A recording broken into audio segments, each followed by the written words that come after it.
Lo importante hoy, en este día que celebramos, es la resurrección de nuestro Señor Jesucristo. Si no, Cristo no hubiese resucitado, nosotros no estuviéramos aquí congregados hoy. Estuviéramos en otro lado, ¿verdad? La resurrección de Jesucristo es realmente lo que le da el valor a nuestra religión, por así decirlo, a nuestra creencia, a nuestra fe. Pero hoy, también, hace 10 años, en el 2015, un día como hoy, de resurrección, Dios le plugo que esta iglesia comenzara. Hoy hace 10 años. Hace 10 años que Dios estableció College Road en español. Y fue un día como hoy, un día de resurrección con 27 personas. No sé si tenemos la foto allí. 27 personas nos dimos cita en este lugar. Dentro de esas 27 personas, algunos todavía están acá. Está Samuel, Levinia, Javier, Lenny, está Pedro, Doreen. Ya hay algunos que no están con nosotros. Unos se han mudado para Puerto Rico, otros están en otros sitios, pero 27 personas nos dimos cita acá hace 10 años. Y después de ese domingo de resurrección, Dios fue añadiendo y ha ido añadiendo y ha ido añadiendo. ¿Y qué es lo que quiero decir con esto? Lo que quiero decir con esto es que Dios ha sido fiel.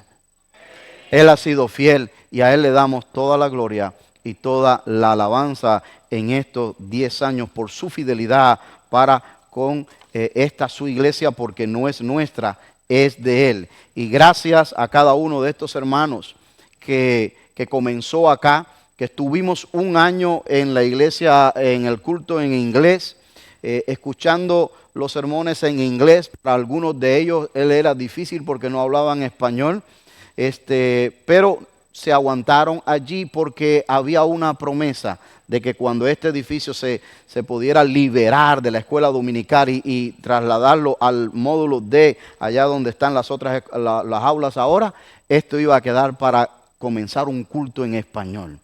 Y un año se mantuvo todas estas personas creyéndole al Señor, creyendo la palabra del pastor que dijo que así iba a ser. Y hermano, para la gloria de Dios, así fue. Y hoy algunos de ellos están acá y deben de estar gozosos, agradecidos al Señor de ver que la fidelidad rinde fruto. La fidelidad rinde fruto. Algunos de los otros que no están aquí, están, como le digo, en Puerto Rico. Otros venían temporalmente y nos visitaban, pero damos gracias a Dios. La familia de College Road en español ha ido creciendo. Y mira la familia que está acá hoy. Yo sé que hoy es un día especial y que mucha gente nos visita. Y es nuestra oración, nuestro deseo, que le podamos volver a ver el fin de semana que viene, ¿verdad? Que tengamos que sacar más asientos y seguir así, que nos mantengamos en ese ritmo. Pero ¿sabe qué? Aquí tiene su casa, aquí tiene una familia. Y como todas las familias, esta familia no es perfecta. Pero es una familia que le ama. Es una familia que de verdad va a estar aquí para en lo que nosotros podamos. Tal vez no podemos hacer todas las cosas ni ayudar en todo. Pero en lo que esté en nuestras manos, que nosotros podamos, usted sabe que va a poder contar con nosotros. Así que gracias por visitarnos hoy. Gracias por ser parte de College Road en español. Gracias por ministrar, trabajar hombro a hombro con cada uno de nosotros. Esto no hubiese sido posible celebrar hoy 10 años, primero, si Dios no hubiese sido fiel y hubiese sostenido su iglesia en este lugar. Segundo lugar, si cada uno de nosotros no se hubiese dado la tarea de decir, ¿sabes qué? Te invito a donde me estoy congregando, ¿verdad? Vamos y adoremos al Señor. Así que yo le doy las gracias a cada uno porque esto es una colaboración en conjunto de servir a la comunidad y de ayudarnos mutuamente unos a los otros. Así que gracias a cada uno de ustedes. Al final del servicio tendremos un pastel o un cake, no sé, allí al frente. Queremos que usted sea parte de eso y queremos darle las gracias, tener una oración de acción de gracias en el foyer. Cuando en el foyer celebrábamos la celebración del Día de las Madres y del Día de los Padres, todos entrábamos ahí con mesas en el foyer ese. Usted no lo va a creer, pero así era. Y ahí entrábamos y estábamos muy felices y muy bien. Pero eso hace ya como 3, 4 años ya no se puede porque poníamos carpa y todo eso, porque hacíamos eso para las mamás. Los hombres cocinábamos. Yo me incluyo, pero yo hacía el café. Por no sé cocinar. Pero lo hacíamos, hermano, con amor. Y era lindo eso. Las damas cuando tocaba el Día de los Padres nos los hacían. Y era hermoso. Ahora ya con este número no se puede hacer, pero tenemos una actividad siempre en conjunto, una cena, que lo hacemos un viernes en la noche. Así que esperamos que para este Día de las Madres, el Día de los Padres, una fecha in between, entre el medio, nosotros vamos a hacerlo y desde ya está invitado, ¿verdad? Para que podamos celebrar también esto. Bien, mis hermanos, gracias. Hoy concluimos una serie que nosotros hemos venido trayendo hace ya varias semanas. Y es la serie acerca de la hora, ¿verdad? Cuando Jesucristo habla allá en las bodas de Canaán, que es el primer milagro que Jesús hace, y Él dice, ¿qué tienes conmigo, mujer? Mi hora todavía no ha llegado, ¿verdad? Todavía allí no llegaba su hora, ¿verdad? A medida que fue avanzando en los 3 años de ministerio del Señor Jesucristo, su hora se iba acercando. Su hora se iba acercando hasta que llegó la hora de la semana pasada, que fue la hora donde lo entregaron, donde fue al Calvario y parte de la dramatización que los jóvenes han traído involucra parte de esas horas allí. Hoy vamos a hablar de la hora gloriosa de la resurrección. Y no porque fuese una hora específica que nosotros sepamos. Nosotros no sabemos exactamente la hora precisa de la resurrección. Solamente decimos la hora de la gloriosa resurrección para referirnos a un marco de tiempo, porque no sabemos exactamente cuándo fue. Tal como los jóvenes presentaron este mensaje dramatizado en el día de hoy, que involucra varias horas, porque involucra la crucifixión, o sea, involucra la pasión, la agonía, el sufrimiento, crucifixión, pero termina el domingo como hoy, como domingo de resurrección allí. Así que eso es lo que queremos decir con la hora de la resurrección. Y la resurrección, hermanos, de Jesucristo, como estaba diciendo en un principio, es el sello. Esa es la garantía de que Jesús es quien Él dijo ser, que era. Él es el Dios prometido en las Escrituras. Y de eso realmente nosotros no tenemos por qué dudarlos. Él es nuestro Redentor. Él es el Santo de Israel, como dice allí el salmista. El enemigo final que tienen todos los hombres, toda la humanidad, es la muerte. Ese es el enemigo final. Hay muchos enemigos que se usan a lo largo de nuestras vidas. El mundo los usa, Satanás los usa, otras personas los usan. Pero el enemigo final que tiene todo hombre es enfrentarse a la muerte. Y ese enemigo final, Cristo lo derrotó un día como hoy, resucitando de entre los muertos. Así que por lo tanto, por eso es que es un día de celebración. Por eso es que es un día de victoria para nosotros los creyentes en el Señor Jesucristo. Es un día realmente de donde Jesús valida su ministerio. Garantiza que su palabra es fiel. Porque Él dijo, pero si Él lo dice y no se cumple, de nada sirve. Pero Él lo dijo, por lo tanto, su resurrección garantiza que su palabra dada es fiel, es verdadera. Que nosotros podemos confiar y hacemos bien en creer y confiar en ella. No solamente en leerla, no solamente en estudiarla, no solamente en compartirla con otros y invitar a otros, pero sobre todas las cosas en creerla con todo nuestro corazón. Hacemos bien realmente en eso. Jesús en reiteradas ocasiones, diferentes ocasiones a lo largo de su ministerio, él dijo que era necesario que el Hijo del Hombre cayera en manos de pecadores, sufriera, ¿verdad? Pero que al tercer día iba a resucitar. Y él lo dijo en reiteradas ocasiones. Si eso no pasaba, Jesús no es quien dijo ser que era. Nosotros nos hubiéramos quedado simplemente como las demás religiones del mundo, con un héroe, con un hombre que nosotros seguimos, como otras religiones que siguen otros hombres, pero no tuviéramos la garantía de la veracidad de su palabra. Su resurrección nos garantiza eso, hermano. Déjame decirle, y esto yo lo he dicho en otras ocasiones aquí, pero creo que vale la pena repetirlo. Eso es lo que nos distingue de todas las demás religiones del mundo. Lo que distingue al cristianismo de todas las religiones del mundo es la resurrección de nuestro Señor Jesucristo.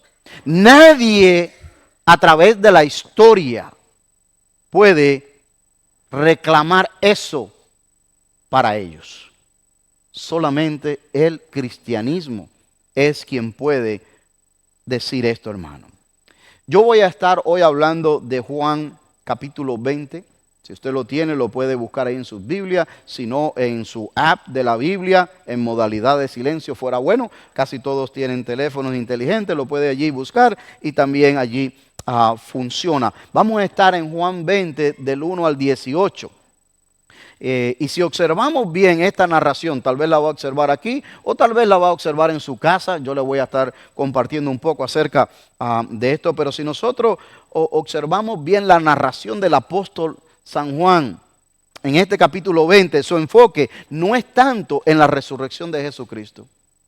Él habla de la resurrección de Jesucristo, pero su enfoque no es tanto en eso. Su enfoque allí en Juan capítulo 20 está en las pruebas de la resurrección, en las evidencias de la resurrección, en las personas que vieron al Jesús resucitado, en las señales que se hicieron después que Jesús resucitó allí y de muchos testigos que vieron a Jesús resucitado después. Él habla de la resurrección, pero su enfoque principal no está en eso. De hecho,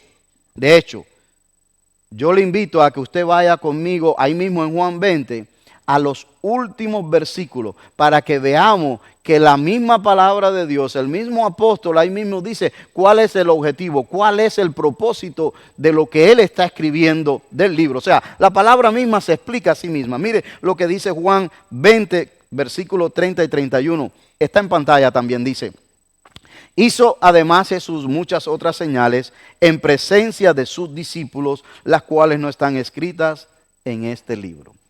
Pero ahí viene el versículo 31 y dice: pero estas se han escrito, ¿para qué? Para que creáis que Jesús es el Cristo, Él es el Mesías, Él es un ungido de Jehová, Él es el prometido en el Antiguo Testamento, Él es, no hay otro. Esto es lo que está diciendo aquí el apóstol Juan, dice, Él es el Hijo de Dios, para que creyendo tengáis vida en su nombre. Aquí está claro, hermano. Él como testigo ocular. ¿Por qué? Porque Juan, quien está escribiendo esto por inspiración del Espíritu Santo, él fue testigo ocular de esto. Él estuvo a los pies en el Monte Calvario viendo a Jesús de lejos. Él estaba allí con las mujeres que estaban llorando. Él fue el que Jesús le dijo: mujer, he aquí tu hijo, he aquí tu madre. Juan, él fue testigo ocular cuando le pusieron la lanza en el costado. Él sabe que estaba muerto. Él vio salir sangre y agua de su costado. Por eso cuando él da testimonio de esto, él se enfoca en estas evidencias, porque para él tiene mucha importancia.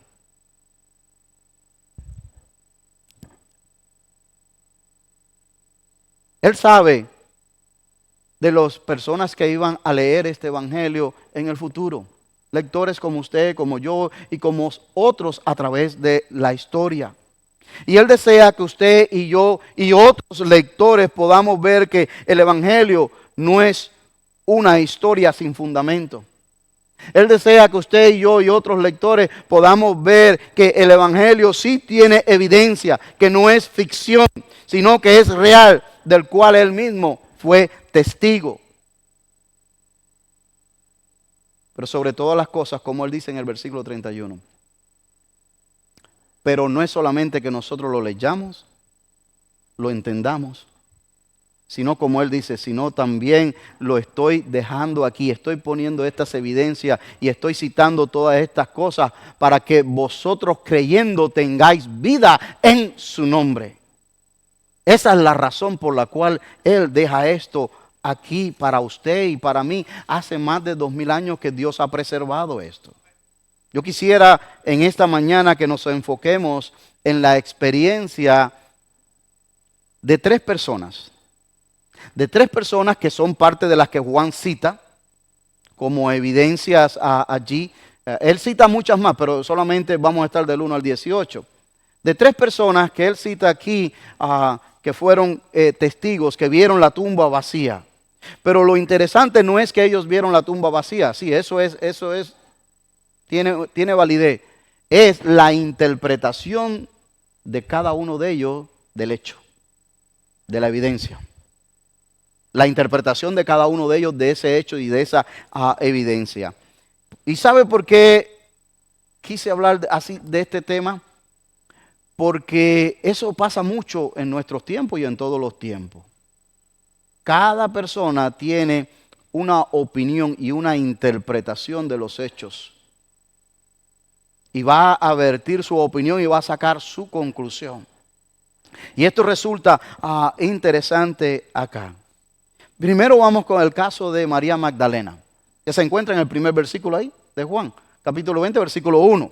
Dice allí el primer versículo: el primer día de la semana María Magdalena fue de mañana, siendo aún oscuro, al sepulcro, y vio quitada la piedra del sepulcro. Bueno, para poner esto un poco más en contexto, aquí Juan solamente se enfoca en María Magdalena, ¿verdad? Pero cuando usted va a los otros evangelios, a la narración de los otros evangelios o del otro evangelio narrado por diferentes personas, mejor dicho, en Mateo 28 nos dice la misma narración que allí había más mujeres. Y también Mateo 28 dice que un terremoto movió la piedra, porque la tumba estaba sellada con una piedra. Y esa piedra de la tumba estaba con un sello romano que no se podía abrir y habían guardias custodiándola. Aquí no se menciona de parte de Juan porque para él no es importante, porque él está enfocado en otra cosa. Él está enfocado en las evidencias realmente. Si usted va a Lucas capítulo 24, la misma narración nos dice allí que habían varias mujeres que llegaron muy de mañana. Y que cuando llegaron vieron también la piedra removida, pero estas entraron. Eso dice Lucas. Lucas no estaba allí, pero él está recibiendo esta información de otro recurso por afuera cuando él escribe el Evangelio de Lucas. Marcos, que se considera el primero de las narraciones del Evangelio, también nos cuenta y coincide en lo mismo, en que había más mujeres allí. Y que también encontraron la piedra removida y la tumba vacía. En otras palabras, lo que le estoy tratando de decir, cada una de las narraciones del Evangelio coincide en el sentido de que cuando llegaron allí, la piedra estaba removida, fuese por un terremoto, fuese porque los ángeles la removieron, ¿ok? No importa, eso es secundario, estaba removida y estaba vacía. Ahora, ¿por qué Juan nos dice a nosotros, bueno, que solamente cuando María Magdalena llegó allí muy oscuro y que los otros evangelios nos dicen que había más mujeres? No hay ninguna contradicción. No hay ninguna contradicción. Realmente Juan se está enfocando en María Magdalena porque pudiéramos nosotros especular, y esto ya es especulación, usted quiero que lo entienda así, porque tal vez María Magdalena fue la que fue corriendo de regreso a dar aviso a Pedro y a Juan, y las otras mujeres se quedaron allí. ¿Okay? Pero también hay otra especulación. María Magdalena tal vez la escoge Juan, porque esta María era una discípula de Jesús que se había entregado de alma, corazón y cuerpo al servicio de los discípulos y de Jesús, y que amaba realmente a los discípulos y amaba a Jesús, porque de esta mujer se habían expulsado 7 demonios, y realmente quería Juan enfatizar esto. Pudiera ser. Pero eso es secundario también. Pero yo quería traer la aclaración porque usted dice, bueno, acá dice que habían más mujeres, acá dice que hay una, no hay ninguna. Juan se enfatiza solamente en María Magdalena, las otras pudieron haber quedado allí, hermano. Ahora, mire lo que dice el versículo 2. Entonces corrió y fue a Simón Pedro y al otro discípulo, aquel al que amaba a Jesús, y es tan modesto, Juan, que él no se menciona por su nombre. Eso se llama humildad. Él no se menciona como el discípulo que Jesús amaba, pero todos sabían que Jesús amaba a Juan. Y él no lo dice a quien él amaba a Jesús, y le dijo, se han llevado del sepulcro al Señor y no sabemos dónde le han puesto. Bueno, fíjense, esta es la interpretación de María Magdalena. Ella llegó allí, supongamos que llegó con las demás mujeres, supongamos que miraron, vieron la piedra removida, miraron y no vieron el cuerpo. ¿Y qué hace ella? Las otras tal vez se quedaron allí, porque los otros narraciones no lo dicen. Ella va corriendo a dar aviso a Pedro y a Juan, y esto es lo que ella dice: se han llevado el cuerpo del Señor y no sabemos dónde le han puesto. Esa es su interpretación del hecho. Así fue como ella vio esto allí, mis hermanos.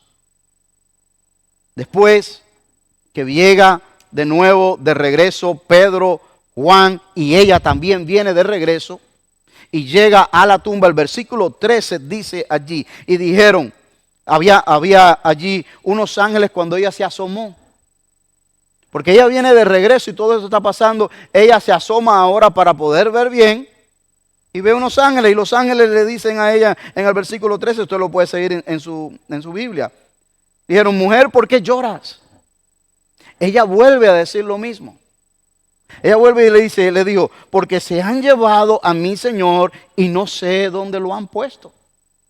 No sé dónde lo han puesto. En este punto, yo quisiera invitarle a usted a hacer una observación en la interpretación de María y una aplicación práctica. Una observación y una aplicación. La observación es la siguiente: María estaba buscando un Cristo muerto y no lo encontraba. Se han llevado el cuerpo del Señor muerto, porque nosotros lo vimos como murió en la cruz y cómo fue sepultado aquí en esta tumba prestada que ni siquiera era de él. Nosotros lo vimos. Y ahora hemos llegado aquí, la piedra está movida, él no está adentro, se lo han llevado ese cadáver. ¿A dónde se lo habrán llevado? Nosotros queremos embalsamarlo y queremos hacer todo este proceso bien. Queremos llorarle un poco más. Ella estaba buscando un Cristo muerto y no lo encontraba. Mire lo que dice Lucas en esta misma narración paralela a Juan. Pero Lucas 24:4 dice lo siguiente: aconteció que estando ellas perplejas por esto, aquí se pararon junto a ellas 2 varones con vestiduras resplandecientes. Y como tuvieron temor y bajaron el rostro a tierra, les dijeron, ¿por qué buscáis entre los muertos al que vive? Ella estaba buscando un Cristo muerto. Los ángeles vienen y lo corrigen a ellas. Y le dice, ¿por qué buscas a un Cristo muerto si vuestro Redentor vive? Eso es tremendo. Cuando yo lo vi, le digo, ¡wow! gloria a Dios, que hasta los ángeles estaban testificando del Señor Jesucristo. Claro, yo entiendo a María, ellas estaban en un dolor, en una agonía, en un sufrimiento. No habían por la rapidez que se dieron los hechos el viernes, porque iban a celebrar allí el Shabbat, ¿verdad? Estaba cayendo el sol, no podía quedar ningún muerto colgado en un madero. Entonces todo eso lo hicieron apresurado. Ellas no tuvieron tiempo de llorar a su muerto, como dijera uno, de despedirse bien. Y ahora lo andaban buscando. Pero los ángeles le corrigieron y le dijo, no está aquí, sino que ha resucitado. Acordaos de lo que os habló aún estando en Galilea. Lo práctico que le quería comentar sobre eso es que María no lo encontraba porque lo buscaba entre los muertos. Y tal vez hay personas que aún no reconocen a Jesús porque esperan un Jesús a su manera o de otra manera. Y yo creo que con todo respeto le tengo que decir a usted en este día que no es a nuestra manera, es a la manera de Dios. Los ángeles le dijeron, María, ¿por qué buscas entre los muertos al que vive? Jesucristo vive, mis hermanos. Jesucristo vive. Pero déjame hacerle otra observación ahí de María. La segunda observación es esa que está en pantalla. María Magdalena estaba buscándole con todo su ser, y eso es verdad, pero no lo reconoció cuando lo vio. Ella pensó que era el hortalero que cuida allí. Y le dijo, si tú te lo has llevado, dime dónde lo has puesto. Ella todavía no lo reconoció. No lo reconoció. Dice Juan, este mismo Juan, en el versículo 14 y 15, dice, cuando había dicho esto se volvió y vio a Jesús que estaba allí, mas no sabía que era Jesús. Jesús le dijo, mujer, ¿por qué lloras? ¿A quién buscas? Mire las palabras de Jesús. ¿Por qué lloras? Es entendible que llorara. ¿A quién buscas? Claro, era para hacerla reaccionar nuevamente. Ella, pensando que era el hortaleno, le dijo, Señor, si tú te lo has llevado, dime dónde has puesto y yo lo llevaré. Y mire lo que le dice el versículo 16 Jesús. Jesús le dice allí, Jesús le dijo, María. La llamó por su nombre. Eso es maravilloso, hermano. ¿Sabe por qué es maravilloso? Porque para Jesucristo, para nuestro Dios, usted tiene nombre. Él te conoce por nombre.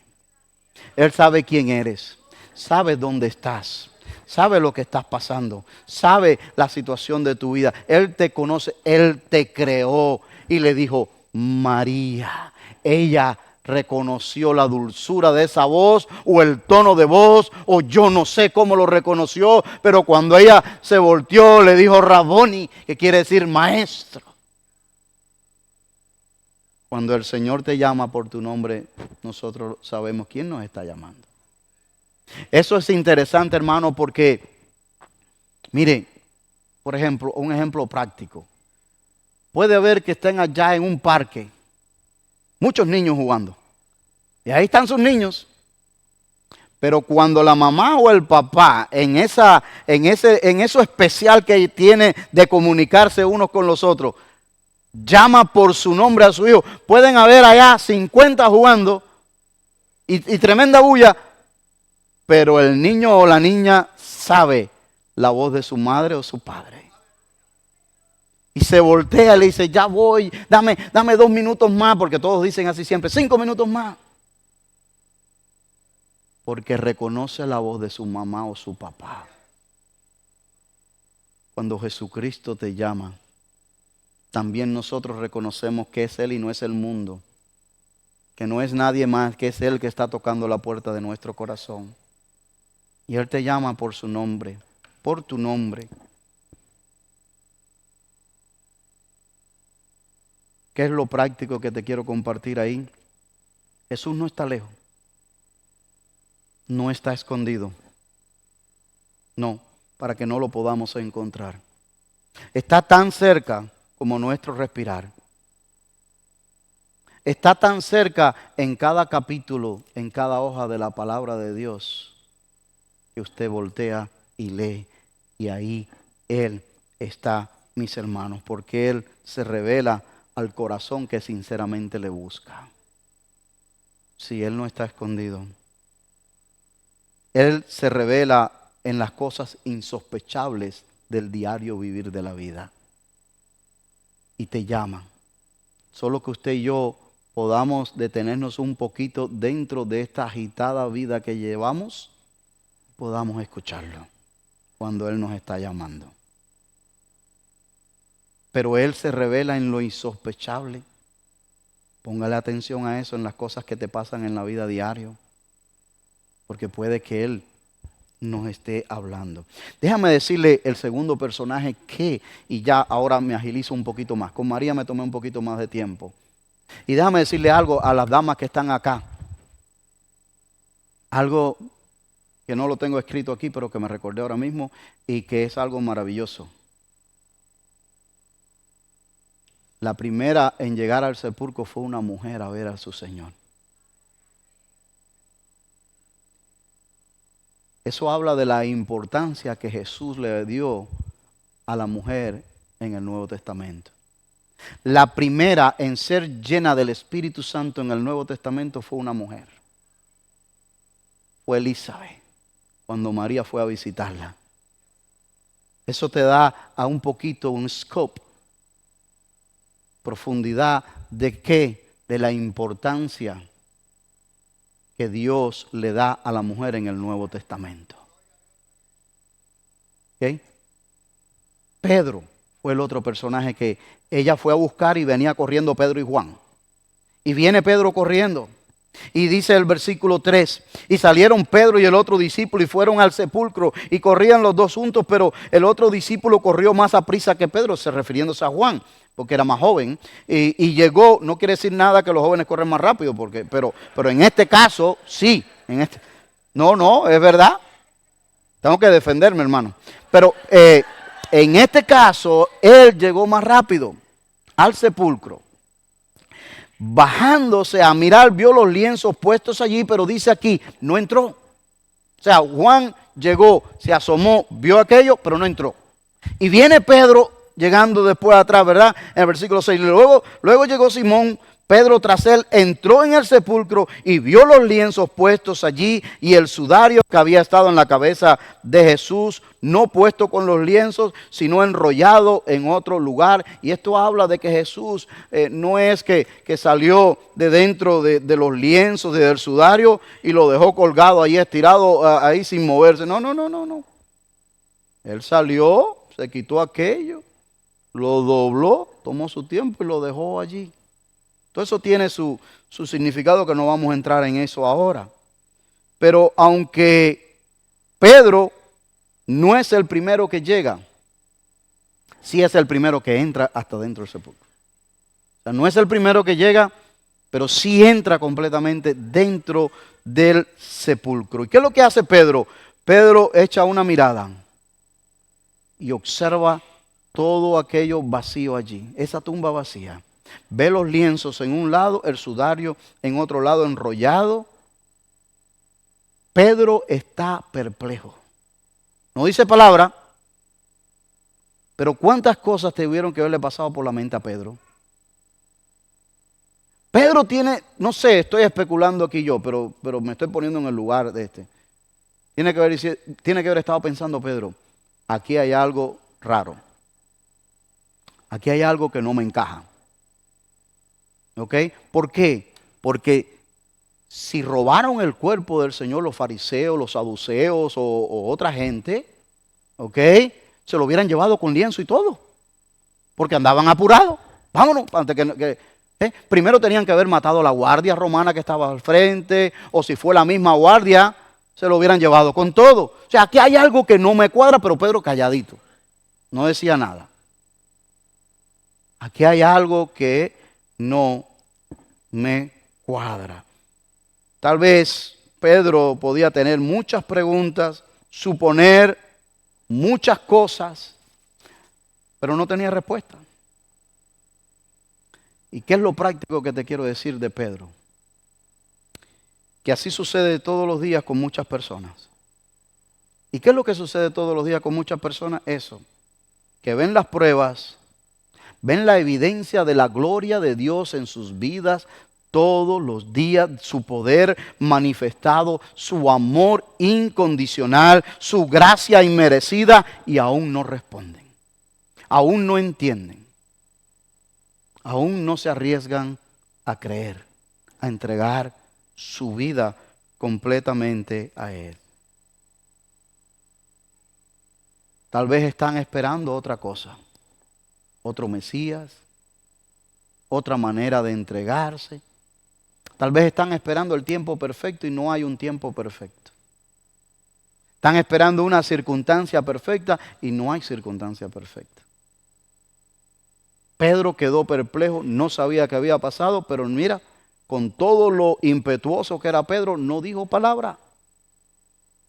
Estaría anonadado allí, impactado, en shock, diríamos hoy. Ahora déjame contarte de Juan, y con Juan termino. Dice el versículo 8. Entonces entró también el otro discípulo, porque bueno, ya estaba Pedro adentro. Pues dice el otro discípulo entró también, y va y entra. El que había venido primero al sepulcro, pero mira, esas dos palabritas lo cambian todo. Dice el versículo 8, vio y creyó. Vio y creyó. Porque aún no había entendido la escritura que era necesario que Él resucitase de los muertos, y volvieron los discípulos a los suyos. Así que por último entra Juan. Y cuando entra Juan ve lo mismo que vio María Magdalena, lo mismo que vio Pedro, pero lo vio de una manera diferente. ¿Cómo lo vio? A través de los ojos de la fe. Creyó. Creyó. Él fue el primero de los discípulos en creer, después del Cristo resucitado. El primero en creer, realmente allí, mis hermanos. Juan, que estaba allí, no vio a Jesús como lo vio María. Él vio la evidencia de la resurrección de Cristo. Él vio allí la tumba vacía, los lienzos por un lado, el sudario enrollado por otro lado. ¿Sabe? Para Juan esto era importante. Y por eso nos lo está contando aquí. Por eso es que él habla en Juan 20, 30 y 31 lo que nos dice. Estas cosas que se escribieron es para que creamos. ¿Sabe por qué para él esto es importante? Porque el enfoque de Juan desde el mismo comienzo del libro, en el capítulo 1, era demostrar o enfatizar la deidad de Cristo. Cuando usted lee el capítulo 1 dice que en el principio era el verbo, y el verbo era con Dios, y el verbo era Dios, no un Dios, era Dios. ¿Ve? Entonces para Juan, desde el mismo comienzo que él empieza a narrar los hechos del Señor Jesucristo, él enfatiza su deidad. Y cuando llega ahora a esta parte final, él realmente sí, Cristo resucitó, pero yo me voy a enfocar en la evidencia de la resurrección, porque la evidencia demuestra que Él es quien dijo ser que era. ¿Ve? Y eso es importante para Juan. Una cosa sí es segura, mis hermanos. Era segura para todos los discípulos y es segura para todos nosotros. Que la hora, que la resurrección de Jesucristo transforma la hora de su sufrimiento en la gloria eterna. La resurrección de Jesucristo transforma su hora de sufrimiento el viernes en la hora de la gloria eterna. Su resurrección nos hace hoy dos llamados que estamos aquí. Dos llamados. El primer llamado es a verlo con los ojos espirituales de la fe. Yo no sé cómo usted lo ve. María Magdalena vio la tumba vacía de una manera, interpretó los hechos de una manera. Pedro llegó, vio, interpretó en silencio a su manera. Pero Juan llegó, vio y dijo, y creyó. La resurrección del Señor Jesucristo hoy te invita a ver a través de los ojos espirituales, por la fe. Por la fe. Ninguno de nosotros estábamos allí. Yo no sé si usted ha visto al Señor Jesucristo en persona, pero eso es una experiencia muy personal, que yo no me meto ahí. Él se revela a quien quiere, ¿verdad? Él se revela a quien quiere. Dice Hebreos 13:8 que Él es el mismo ayer, hoy y por los siglos. Así que por lo tanto Él lo hace. Yo no lo he visto, literal, pero lo he visto con los ojos de la fe. Yo lo he visto aquí en la palabra, diciéndome cuánto me ama. Y yo lo he podido comprobar en mi vida cada vez que meto el delicado pie, cómo me perdona y me restaura. Yo he podido constatar su amor. ¿Entiendes? Yo lo he visto por los ojos de la fe. El segundo llamado que la resurrección de Cristo nos hace es a proclamarlo como el Señor resucitado. Primero es verlo a través de los ojos de la fe para recibirlo. El segundo es a proclamarlo. ¿Sabe por qué? Porque ese fue el mensaje de los apóstoles y de los discípulos a través de la historia. No ha habido otro mensaje. Ese ha sido el mensaje. El mensaje que los apóstoles predicaron y, by the way, dicho sea de paso, por el cual estuvieron dispuestos a sufrir y no sufrir una hora. Sufrir el martirio por muchas horas, por a lo largo de su ministerio e incluso algunos también la vida dieron por ello. Yo te diría que la mayoría de los apóstoles, exceptuando uno, Juan, que muere en la isla de Patmos, todos los demás tuvieron muertes violentas. ¿Por qué? Por predicar la resurrección de Jesucristo. Juan fue bienaventurado. Sí. Juan fue bienaventurado de acuerdo a las palabras que Jesús dice en el aposento cuando estaban allí las puertas cerradas. Estaban todas las puertas cerradas y ellos estaban ahí. Ese mismo día, domingo como hoy, pero en la noche. Después de haber tenido todo este episodio de la tumba vacía, de que él se le aparece a María Magdalena, no me toques porque no he subido a mi padre, ve a los discípulos y dile que voy delante de ellos, etc. Todo eso, en la noche ellos se reúnen, trancan las puertas por temor a los romanos y también a la guardia del templo y todo esto. Imagínate, ya el rumor se había corrido, no está el cuerpo de Jesucristo, por eso es que pagan. Para que digan, en los evangelios está, pagan para que digan que ellos se lo habían robado. Entonces, ¿qué es lo que ellos van a esperar? Que vengan a buscarlo. Entonces, las puertas están cerradas. Y Jesucristo se aparece en medio de ellos. Usted ha leído ese episodio anteriormente. Jesucristo se aparece en medio de ellos y dice, paz a vosotros. Se muestra todo eso. Tomás, llamado Didimo, no estaba allí, ¿verdad? Eso ya lo sabemos. Y ellos después le cuentan, pero lo importante es lo que él dice, una de las cosas importantes es lo que él dice en el versículo 29, y dice, Jesús le dijo, porque me has visto, Tomás, ¿creíste? Y ahí dice, bienaventurados los que no vieron y creyeron. ¿Estará usted hoy entre esos bienaventurados? ¿Estará usted hoy entre esos dichosos, entre esos felices? Porque eso es lo que quiere decir bienaventurado. Dichoso, feliz, el que cree sin ver, porque cree con el corazón, con los ojos de la fe. El Señor honra eso. El Señor honra realmente eso. Termino con esta meditación que dice, ¿qué le dice la tumba vacía a usted? Juan vio, y creyó. Lo que usted hará hoy, eso solamente es entre usted y Dios. Eso es entre usted y Dios. Pero mi oración, mi exhortación es que no salgas de este lugar si no has entregado tu vida al Señor Jesucristo. ¿Por qué? Porque la vida nosotros no la tenemos comprada. La vida está en las manos de Dios.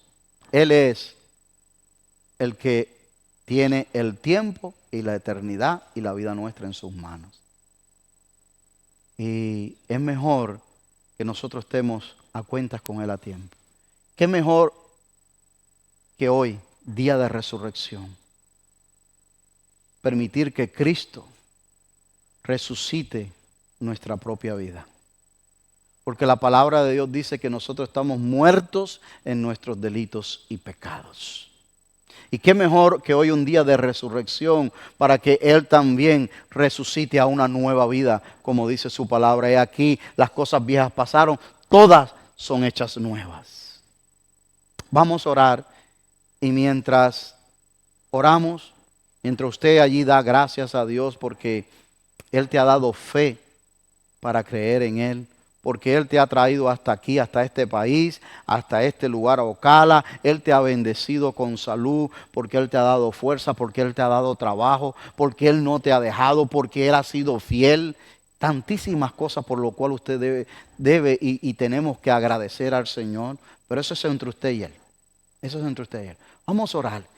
Pero si Dios ha hablado a tu corazón hoy, y dice, ¿sabes qué? Es verdad. Yo no tengo, por como dice, como le pasó a María Magdalena, que buscaba entre los muertos al que vive. Yo quiero buscar hoy y entregarme a un Cristo vivo, no a un Cristo muerto. Hoy, día de resurrección, me entrego a Él de todo corazón. Lo que Él vaya a hacer de hoy en adelante con mi vida, eso está en las manos de Él. Pero yo le confío mi vida a Él. Porque si se la confío a un paracaidista, se la confío a un piloto de avión, se la confío a otra gente, aún manejando en la calle, si se la confío a otro que me va llevando de un sitio a otro, ¿cómo no se la voy a confiar al Creador del mundo? Vamos a orar. Padre, en el nombre de Jesús.